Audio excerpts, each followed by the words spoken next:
I'm really, this day has been incredible. I'm not going to talk about myself or the Institute right now. I'm going to do that at the end of the day, but I'm really here to introduce Stephanie Giddy, who was able to make it here after another summit, a symposium happening elsewhere. We're really happy to have her.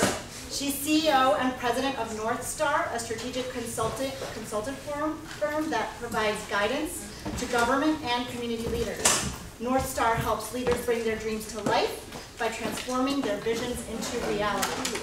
For over 10 years, she has worked with leaders at every level of government to champion public policy solutions that promote economic, social, and environmental benefits for communities. You can read a lot more about her in the program on her website. She's written some great articles online also you should look up later, but here she is. Thank you. All right, so thank you everyone. My name is Stephanie Giddy, and I want to also thank Mural Arts just for the opportunity and for you guys for staying, because it's been a long day already.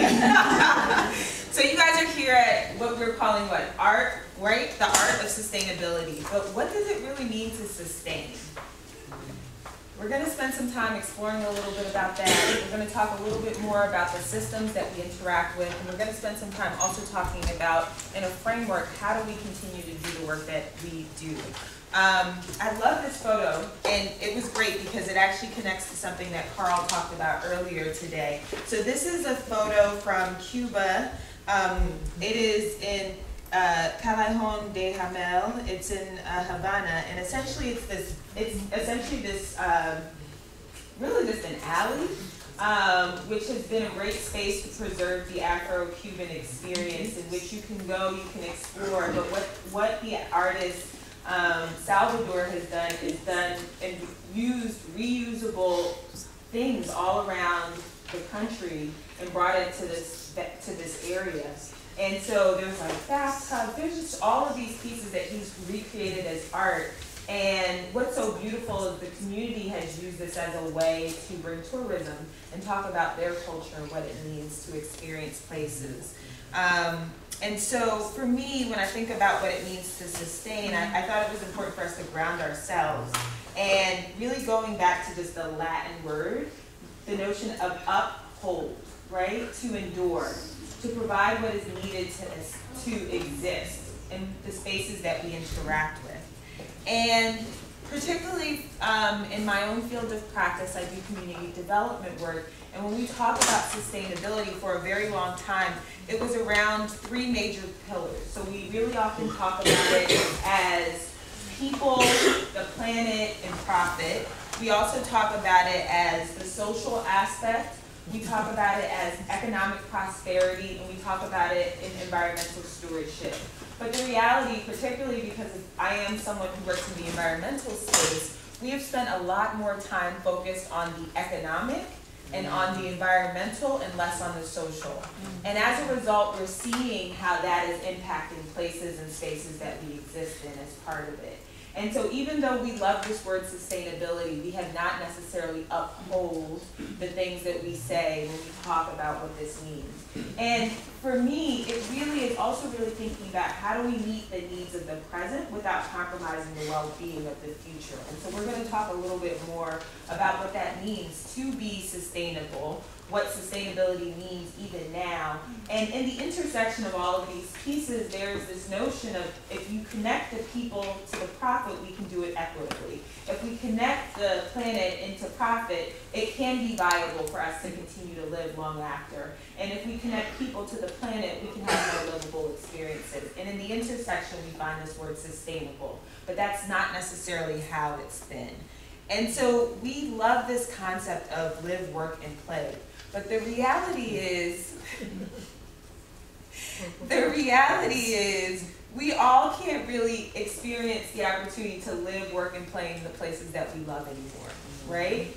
And that's because, to some extent, if we're honest, right, and if we're real, these vibrant places and spaces that we describe and we love arts to ignite, right, haven't always been for everyone, even when we've gone with the right intent in the process. And so I'm going to spend a little bit of time really asking all of us to really just, let's get honest and let's get real about the things that we're doing as part of how we invest in spaces, and how do we ensure that we are upholding the things that we say as part of the experience, right? And I'm going to start as this notion, particularly when we talk about arts as an economic engine, who benefits and who really burdens from this experience? So we are looking at this street, and it's the same street, and yet it's clear that not everyone who may live on this block is experiencing the same things that are happening. So can we talk about what we're seeing on this street here? What does it look like? Main Street, MLK, where? Cesar Chavez Boulevard, what is happening here, and who is benefiting by what's happening in these spaces? That one building. What are you seeing? We're seeing a building, and one of the buildings seeing what? It seems like it's not being taken care of, maybe. What else is happening?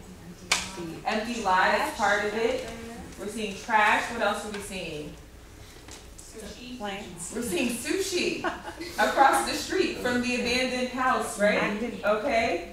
We see trees. We see life happening on one side, right? As part of it. And it's interesting because when we often look at experiences and spaces, what we may not necessarily fully understand is also the culture and the history of the places in which we've gone to as part of those experiences. But what we know for sure is that place matters, right? And where we live, where we work, have a deep impact in our well-being, in our ability to thrive, in our ability to experience the best that life has to offer. And depending on where you live, it really does affect your life outcome and how long you live and how well you live as part of this. And the other thing that we know to be true in this space is the reality that the rent is too high almost everywhere, right? And that since the 1970s, not 5 years ago, like literally since the 1970s, we're seeing this widening income inequality gap happening. And we often, when we talk about this, we're also seeing the concentration of poverty and also segregation as part of it.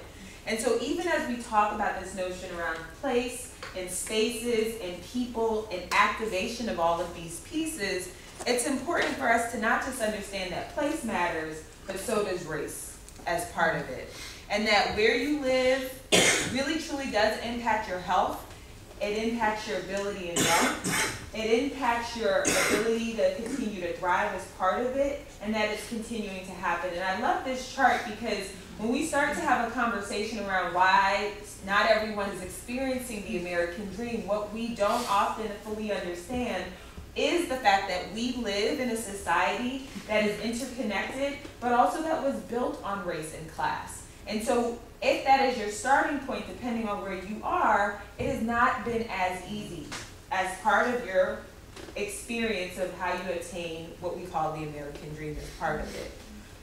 We also recognize that the economic mobility of people being able to go between classes just doesn't seem to happen. And I want to focus us particularly on this notion of interconnected systems, because particularly when we have this conversation of how we support and sustain community, we leave out the fact that we experience place, right? Not just in our individual silos of the ways in which we do our work. And yet the way that we do our work is often based off of, I'm an environmentalist, I do housing work, I do transportation work, I'm an artist.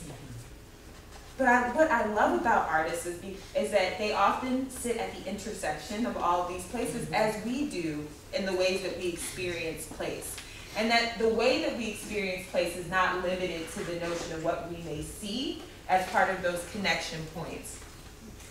And I also love for us to really take the time a little bit to spend some time really thinking about this vertical notion, because it's very easy to have this conversation and hold both race and class together. But I want to be clear that race is not a proxy for class. And what does that mean? That means that we often say, we want to help support low income and communities of color.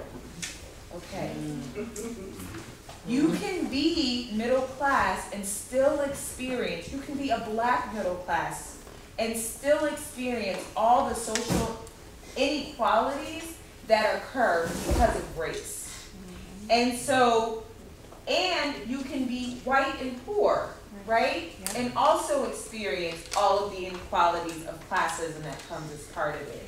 And so just because we're saying communities of color doesn't mean that we're talking about poverty. And just because we're talking about poverty doesn't mean that we're talking about race.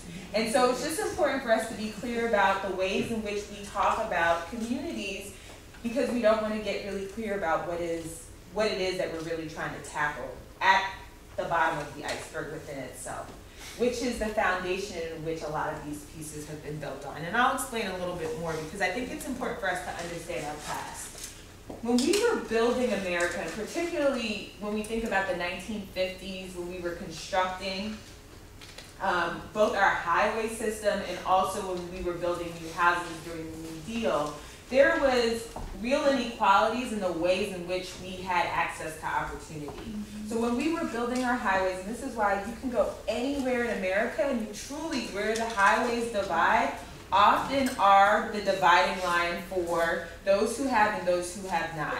In part because when we were building our interstate, we built it based off of race and class. And we also then locked people into these spaces in which we then concentrated resources and also concentrated poverty as part of it. And so even if you wanted to get on the other side, you couldn't. Why? Because they didn't have transit. They didn't have those connecting points as part of it. So you literally were locked into spaces. And so this didn't just happen, and you guys actually have it here. Actually, most of downtown Philly is the example of a lot of those pieces. But this didn't happen just in Philadelphia, it happened everywhere. And when we were originally, just to offer some context, when we were originally building out our interstate system, it was meant to really help for farmers and those who were in the rural areas to connect to many of the cities. But in the construction of it, we took out towns and communities that we said and thought were blighted, even though that wasn't necessarily the case in terms of the class and the race of who was living in some of these spaces and places. And then we also said that if you lived in a specific area, Black people could or could not be there. And that was called redlining. And often, actually now, we still see the impacts of redlining because it's also areas in which it floods. There are environmental issues. And yet you were relegated to those spaces. And that is the foundation in which we build on. And so every time we fill a pothole, essentially what we are also filling in is inequality. And the thing is, a lot of these things happened pre-1960s, before we had civil rights laws. So literally, the value system of our communities that we experience each and every day still hold in space and in place all of those inequities. Yet, we also are recognizing that there is, even right now, as we are reinvesting in cities, this notion of displacement. But displacement and the migration of people is not unique to us as a culture. We are a migrant community. We have always shifted and evolved. The difference has been the ability of choice. And right now, many people don't feel like they have a choice to stay in the places that they love, and that's part of the problem that we're experiencing. So, back to being honest, it's important to recognize that systemic racism is real. And it is built in, literally, the roads that we drive on every single day, the houses and the spaces and the neighborhoods that we're relegated to living in as part of it. And it is not just limited to the notion of class and race, but also power. And if we're honest and we're getting real about what those pieces mean, it's not just the displacement of people, but it's also the displacement of culture. Your ability to see yourself in the spaces and in the places that you love. And even as we start to talk about what it means to do and ignite art authentically, we have to be honest about who we're doing it for, what it is that you're representing as part of it, and that we probably are truly victims of the vision in which we often talk about and saying that we want to sustain and uphold, right? And that the only thing in these things that we are experiencing and describing that is increasing is the rent. And that means that there's an inherent responsibility for us to get honest and real. And I think that what I love, though, about art is, and not just art, but also the notion of culture and the preservation, is this space in which we can interact. And we often say that we love to use these public meetings for people to show up, but going back, it's often the same 5 people. And when you think about even your events that you do, it's often the same 5 people. And so it means that there needs to be an intentional effort as to how we invest in the spaces and places that we love, and that we simply can't afford more of the same as part of it. And I think one of the amazing things that is facing us right now is that our infrastructure is aging. So we actually have to build, rebuild, but we have an opportunity to build with the values that we actually love. And many of you all actually sit at this intersectional space of being able to help to define what that means. And so there is a great opportunity to think about what that framework is. But we have to be intentional about the fact that we can't, particularly as Christopher Columbus Day is upon us, we cannot claim that we are discovering a space in which people live in.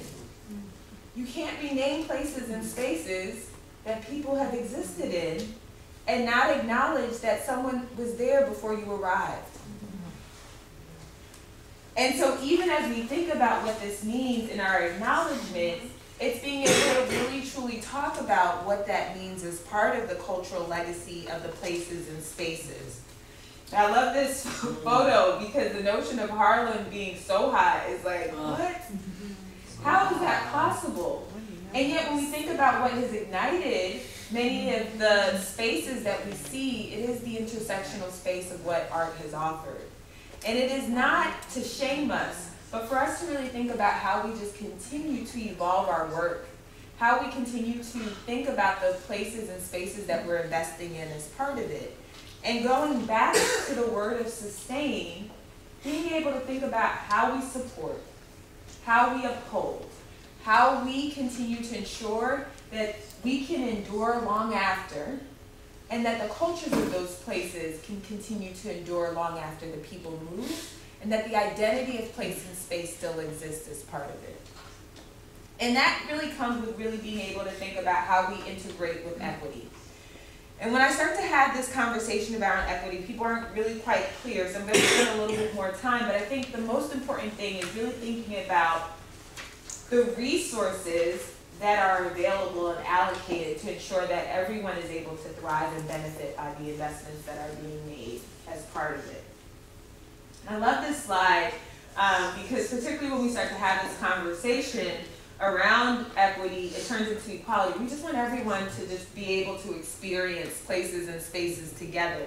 But we aren't all starting at the same spaces as I've started and explained in the earlier spaces. But even as we talk about equity, it's still sometimes really not enough because it limits us from thinking that we still have to stay within the boxes that have been told to us.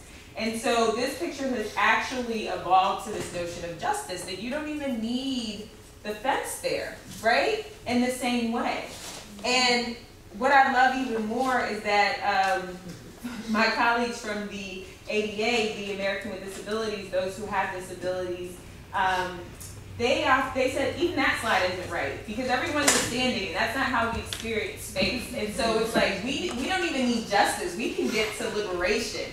We can build and support and create spaces that allow us all to experience the places that we love and see as part of it. And I was like, oh, okay, I'm here for all of this. Like, we don't have to add all of these different mechanisms. We could also just dismantle the system itself if we wanted to get to that space as part of it.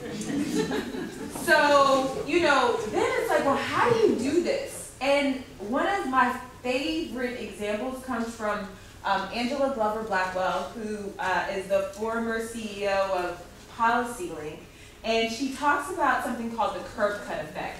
So how many people have used an automatic door opener to get in and out of any building? How many people use that amazing curb cut to wheel your bags, strollers, run up to all of us, right? And yet, this is one of those examples where you can build something intended for one group, and yet we all benefit from it. And so, in 1992, the American with Disabilities Act was passed, and it was the first time that it forced us to ensure that there was access for those who did not have those same opportunities. I now can't even think about life without a curb cut, and when I don't see a curb cut, I get really upset because I'm like, where is the curb cut that belongs here? But this is a policy that was meant for one, and yet we are all benefiting from it today. And it is a reminder that you can create policies and you can support policies that support one group and allow for all of us to thrive as part of that experience. And so she has a video that just really talks about the fact that you can ensure that the walls of exclusion come down and that we can all benefit from those investments, and that this is one of those examples where it was intended for one and yet we all benefit from it. And so what I want to really close out with is a little bit of like, how do you really do this work if we're really going to do this? And it's a framework that's been created by the Gale Institute and the Robert Wood Johnson. It's been 18 months in the making. And the thought process is that we need a framework to really think about how we build more equitably, but not even just the equitable piece, it's the inclusion, that people can feel like they belong in the spaces that they are experiencing as part of it. And even though there are numbers attached to it, and we'll talk a little bit more about it, the intention here is really that you can start anywhere. And we were for many of us who were part of the group and being able to co-create this, we wanted to make sure that it was a framework, but not necessarily having to be case studies attached to every piece. Oftentimes when you go to places, people are like, well, who is doing this work?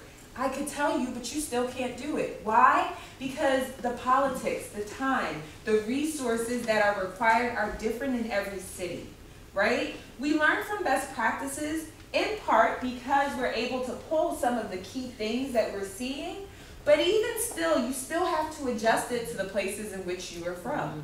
And so even as you all sit here as a cohort of learners who are wanting to really figure out what are the best new emerging ways, understand that everything that you're experiencing is still a framework that you are going to need to adjust based off of your own individual community.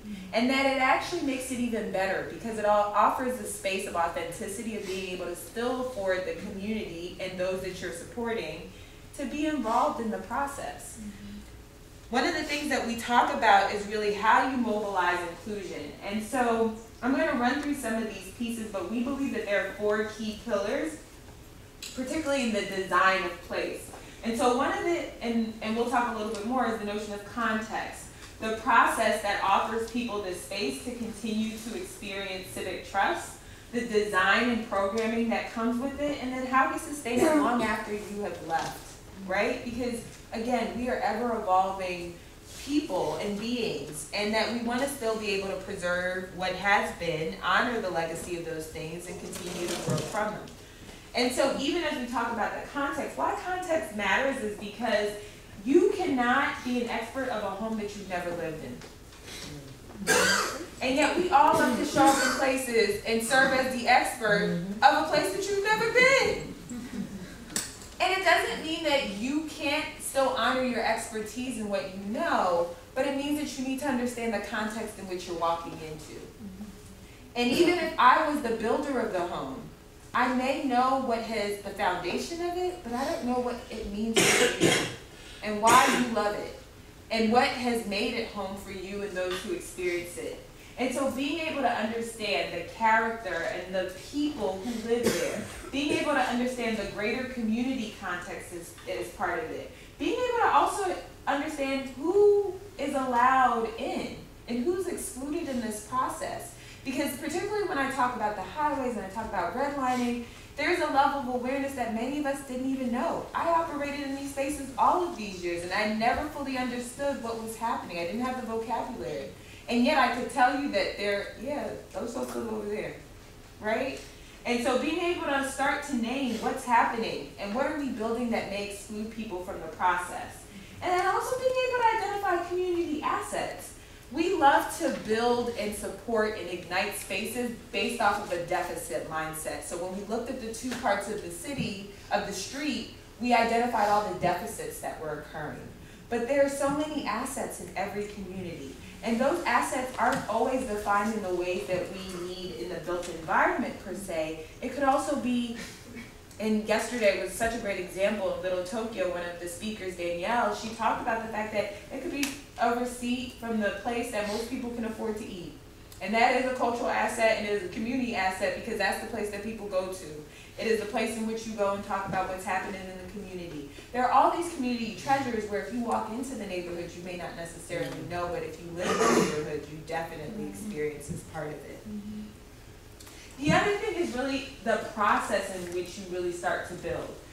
We have to acknowledge that many communities have been overpromised, overplanned, and under-resourced as part of it. So every time we come with a new idea of how we need to support spaces and ignite new places and come and talk about what the dreams are, you are one of 500 people who have come and promised all of these things and yet not necessarily delivered.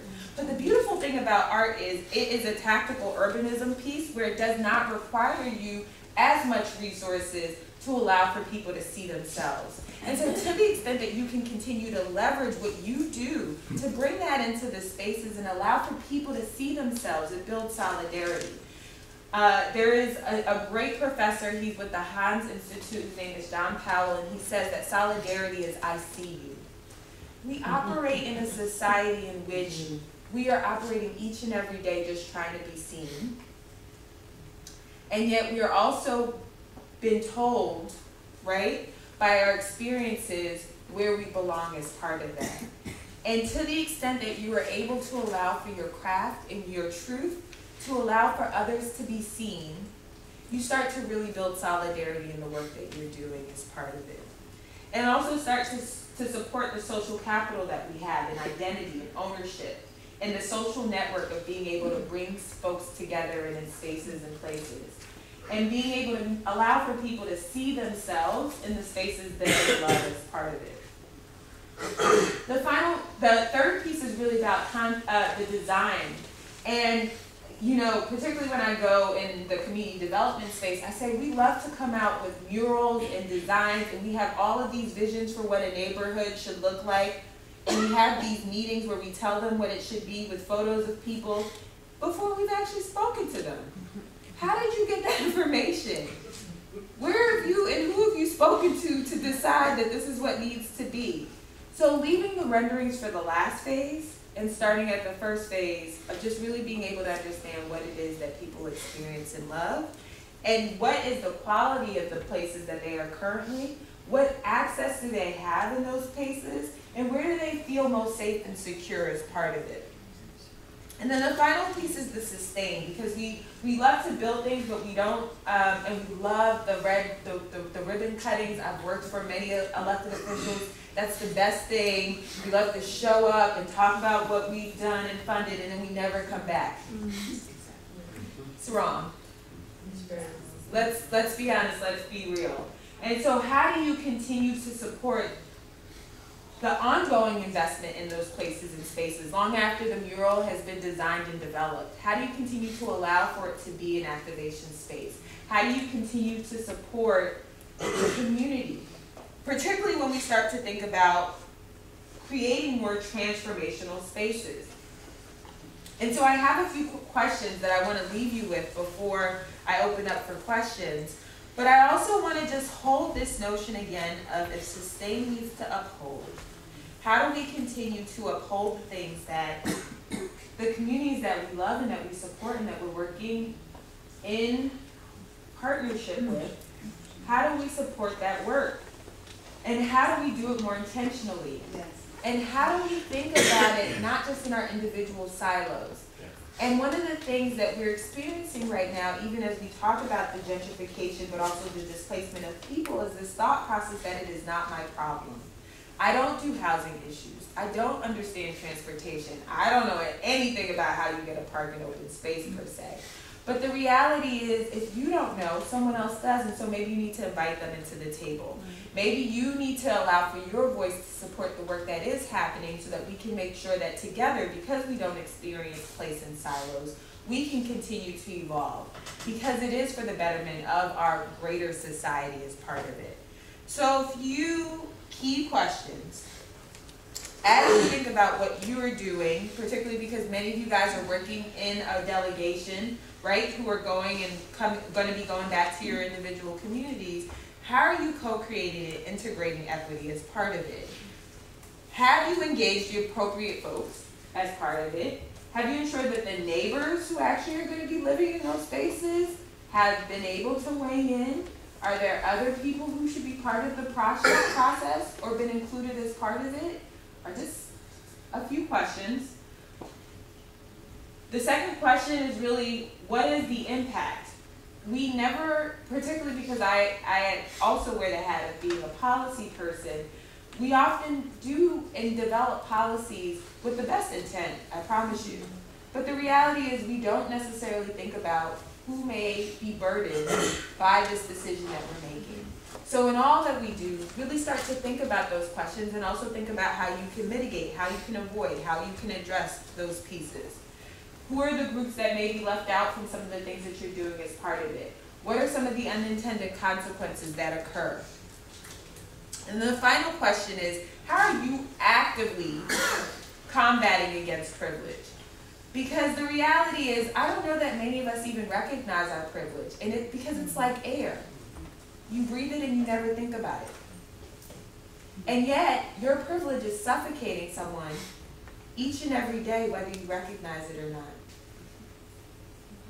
And so we need to think about, if that is the case, which it is, because we just went through all the places in which privilege is literally in our built environment, how are you sufficiently thinking about and advancing racial equity? How are you thinking about how we increase sustainability? And how are you thinking about how we improve the health outcomes of the places in which we're working in? And even if you don't know the answers, you may want to just bring others along in the journey as part of it. I'm going to close out by just saying thank you, because my 8-year-old self is living her dreams, being able to come and talk to you all about the things that I love and in the places, and more specifically community. It is the center in which I operate from, and it is also the place in which I believe we can all continue to thrive. Thank you.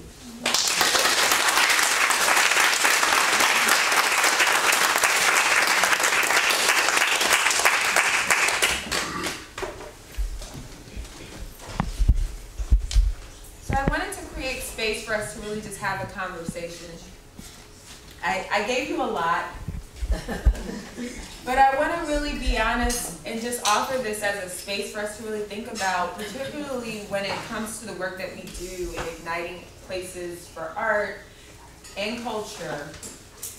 We have been to some extent victims of the vision, and what does that mean for you and your work? And how are ways that you're thinking about really addressing some of the things that I talked about? So I'm going to pose that out to you, and if you have questions for me, I'd be happy to answer them as well. I have a question.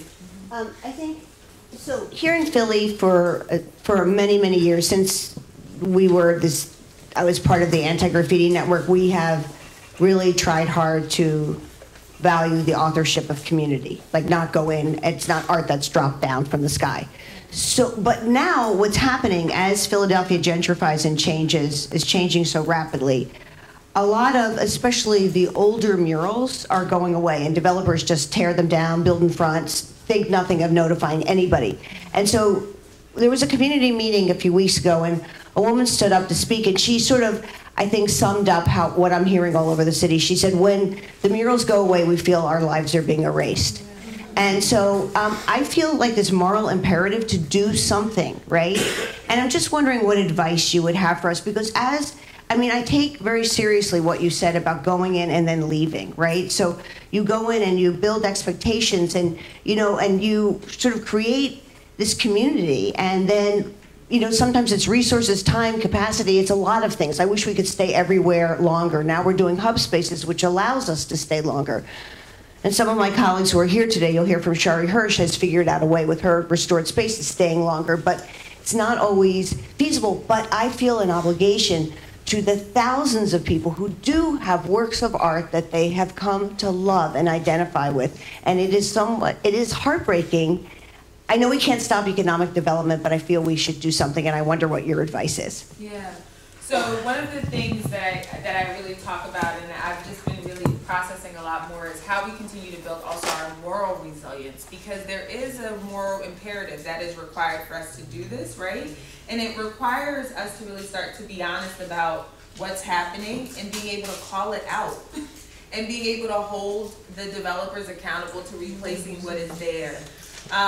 What I'll actually bring in is a conversation from yesterday, because I thought it was great, from Little Tokyo. And I often bring the names and the people because I want to acknowledge that all of that I've learned has not come from me. It's the shared experience of all of us as part of it.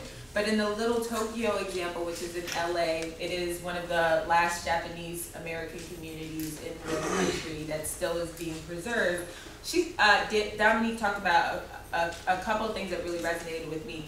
They actually, they decided that they were actually going to ensure that there was some sort of preservation of the community by having like an MPS experience, being able to actually ground it so that it's locked. You see it in Atlanta, right? There are historical spaces that you can continue to coin and allow that to be a permanent place and space as part of it. We also recognize, and she called this out, and I thought it was so great, it's the ownership too, and that's part of the struggle. And so how do you ensure, particularly the community-based organizations, that they own the spaces so that they can, as things are transitioning around them, they hold the space for community as part of it. And so you're seeing this, particularly the community co-op experience, happening to preserve the cultural spaces and assets that you love, so that at least that remains, even if things are changing around as part of it, and being able to support that ownership model as one of those pieces. And then I would continue to say it's an education piece, because the Christopher Columbus mindset is real. I've discovered this abandoned street, and across from it is a building that is not cared for. And so I believe that I am doing what's best without really understanding. One of the things that, this is before the whole Trump situation, but I'm still going to bring it into the conversation because I think it would be good. You know, when you move into a neighborhood, when can you say you're from a place? And so one of my colleagues at Art Place talks about the fact that he's lived in Brooklyn 15 years. It's the longest that he's ever really lived in any other place. But he's like, I dare not say that I'm from Brooklyn at this point, right?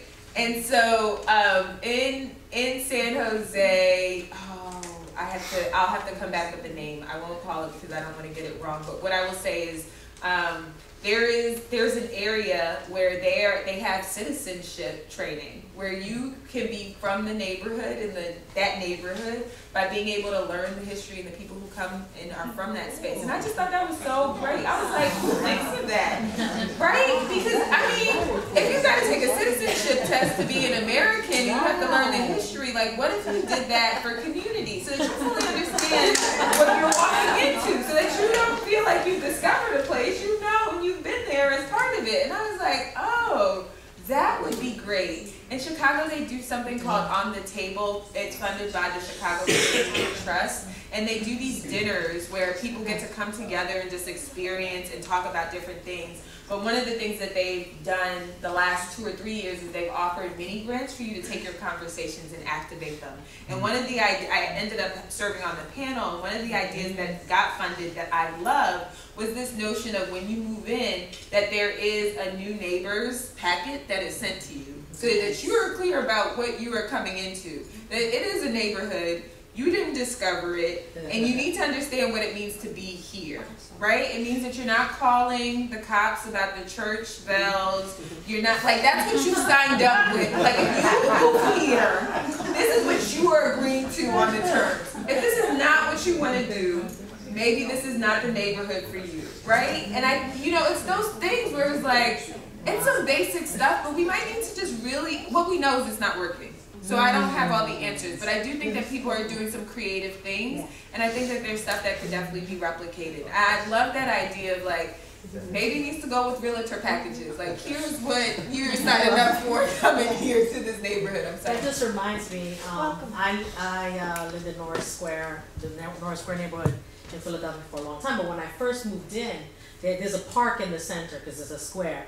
I was sitting, and there's a senior center, I was sitting on a bench, and this senior gentleman sat next to me, and we just started talking, and he had been in the neighborhood way before it was Puerto Rican and African American. He gave me the whole history. And so it was like the citizenship training of the neighborhood. Yeah. And so my thing is, talk to people. Right. You know what I mean? It's like, you know, because when you actually break that wall of sort of like, the wall where you begin to have assumptions, you begin to create assumptions, you break that wall and you actually respect by actually saying hello, you know, and then speaking with folks. And so anyway, that's yeah. I don't stand up here as an expert. You're no, but I'm also saying that living just experiences. like, wow. Yeah. Other questions?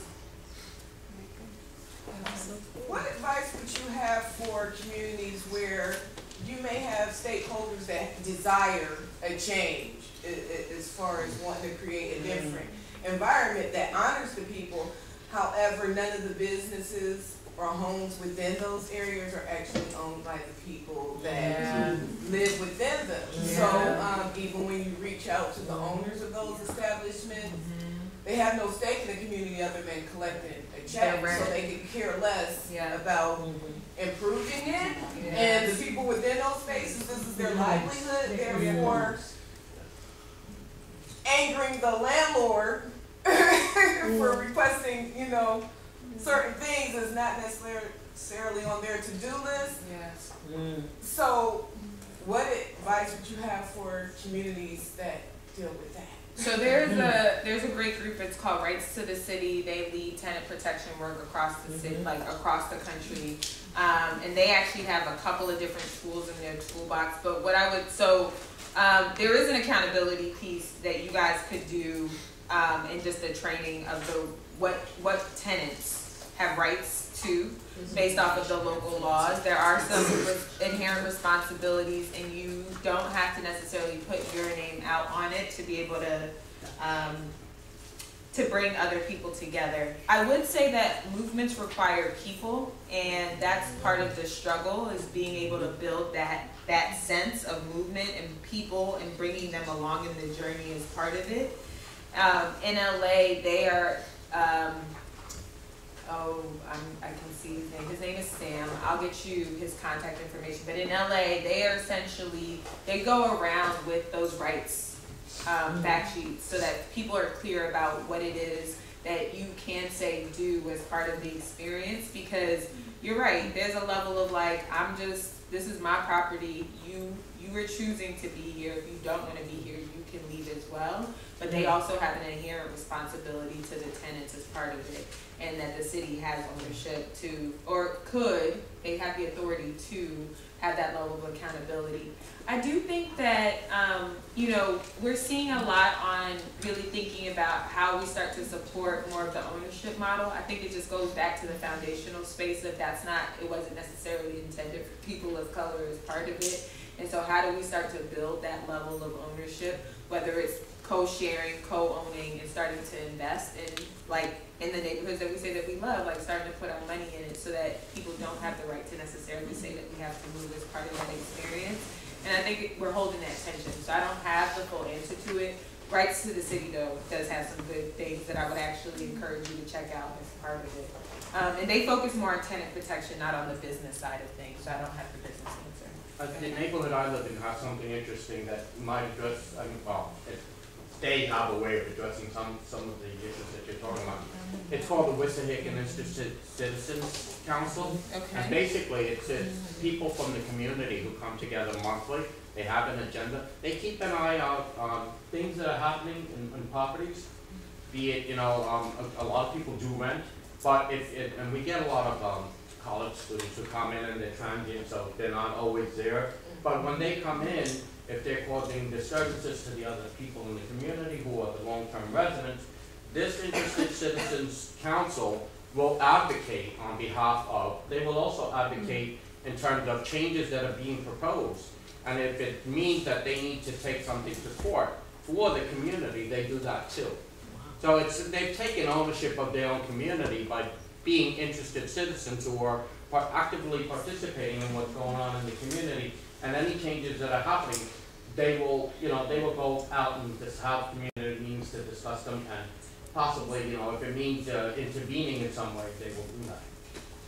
The flip side of the power piece is that when someone is purchasing, they want to make sure that they're going to get back their investment that they're putting their money in, right? And so when they're moving in and this hostility and it's got all this stuff happening, it also raises a flag for them too that they may not want to be involved in. And so I share only to say that, like, and I think that's why rights to the city is kind of interesting in that you still do have power, because whoever owns that property, they may not care, but they do have to respond to the city if they're not necessarily needing the maintenance of it, right? But let's say that they're saying, I want to sell it. When you sell it, you can, that's a private transaction, but that process of the sale, you can send letters, you can send, like, letting them know what this means when you're moving into it. It's been interesting in the organizing space of how you do that. So I'm happy to talk to you afterwards. I know that we started late, so I don't know if we're at time, but I thank you guys for just offering me the space.